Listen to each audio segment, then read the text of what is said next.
চুতীয়া জাতি যুৱ সন্মিলন অসম কেন্দ্ৰীয় সমিতিৰ উদ্যোগত মৰাণ অঞ্চলৰ বিশিষ্ট এজন শিক্ষাবিদ প্ৰয়াত দুখেশ্বৰ চুতীয়া সোঁৱৰণীত আমি এটি বক্তৃতা অনুষ্ঠান আজি আয়োজন কৰিছিলোঁ আৰু আজি ইয়াতে শতাধিক ছাত্ৰ ছাত্ৰী আৰু স্থানীয় আমাৰ শুভাকাংক্ষীসকল উপস্থিত থাকে।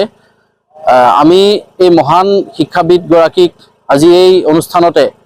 আমি গভীৰ শ্ৰদ্ধাৰে স্মৰণ কৰিছোঁ আৰু তেখেতৰ যি স্মৃতি এই স্মৃতি চিৰযুগমীয়া কৰিবৰ বাবে আমি ২৬ জানুৱাৰী দিনটোতে অসমৰ প্ৰত্যেক জিলাত তেখেতৰ সোঁৱৰণত এটি বক্তৃতা অনুষ্ঠানৰ আমি দিনজোৰা কাৰ্যসূচী আৰম্ভ কৰিবলৈ বিচাৰিম আৰু অহা বছৰৰ ২৬ জানুৱাৰীৰ পৰা এই অনুষ্ঠানৰ আমি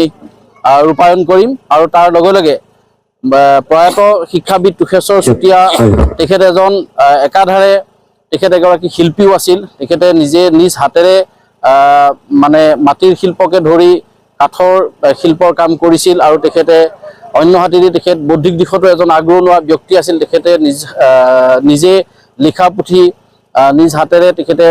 প্ৰকাশ কৰা পুথি বা গল্প সংকলন বা প্ৰবন্ধ সংকলন বহুখিনি আছে। গতিকে এই গোটেই তেখেতৰ শিল্পৰাজি তেখেতৰ কৰ্মৰাজি আমি চিৰযুগমীয়া কৰিবৰ বাবে চুতীয়া জাতি যুৱ সন্মিলন অসমে এটি স্থায়ী সংগ্ৰহালয় নিৰ্মাণৰ আমি চিন্তা চৰ্চা কৰিছোঁ আৰু খুব কম দিনৰ ভিতৰতে মৰাণ অঞ্চলত তেখেতৰ সোঁৱৰণত এটি সংগ্ৰহালয়ৰ আমি ব্যৱস্থা কৰিম। লগতে তেখেতৰ যিখিনি চিন্তা চৰ্চা তেখেতৰ যিখিনি কৰ্মৰাজি তেখেতৰ যিখিনি সৃষ্টি এই সৃষ্টিক আমি অসমীয়া ৰাইজৰ মাজলৈ আমি আগবঢ়াই লৈ যোৱাৰ চিন্তা কৰিছোঁ। চুতীয়া জাতি যুৱ সন্মিলন অসম কেন্দ্ৰীয় সমিতিৰ উদ্যোগত মৰাণ অঞ্চলৰ বিশিষ্ট এজন শিক্ষাবিদ প্ৰয়াত দুখেশ্বৰ চুতীয়া সোঁৱৰণীত আমি এটি বক্তৃতা অনুষ্ঠান আজি আয়োজন কৰিছিলোঁ আৰু আজি ইয়াতে শতাধিক ছাত্ৰ ছাত্ৰী আৰু স্থানীয় আমাৰ শুভাকাংক্ষীসকল উপস্থিত থাকে। আমি এই মহান শিক্ষাবিদগৰাকীক আজি এই অনুষ্ঠানতে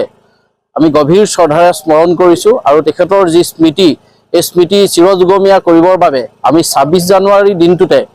অসমৰ প্ৰত্যেক জিলাত তেখেতৰ সোঁৱৰণত এটি বক্তৃতা অনুষ্ঠানৰ আমি দিনজোৰা কাৰ্যসূচী আৰম্ভ কৰিবলৈ বিচাৰিম আৰু অহা বছৰৰ ২৬ জানুৱাৰীৰ পৰা এই অনুষ্ঠানৰ আমি ৰূপায়ণ কৰিম আৰু তাৰ লগে লগে প্ৰয়াত শিক্ষাবিদ দুখেশ্বৰ চুতীয়া তেখেত এজন একাধাৰে তেখেত এগৰাকী শিল্পীও আছিল। তেখেতে নিজে নিজ হাতেৰে মানে মাটিৰ শিল্পকে ধৰি কাঠৰ শিল্পৰ কাম কৰিছিল আৰু তেখেতে অন্য হাতেদি তেখেত বৌদ্ধিক দিশতো এজন আগৰণুৱা ব্যক্তি আছিল। তেখেতে নিজে লিখা পুথি নিজ হাতেৰে তেখেতে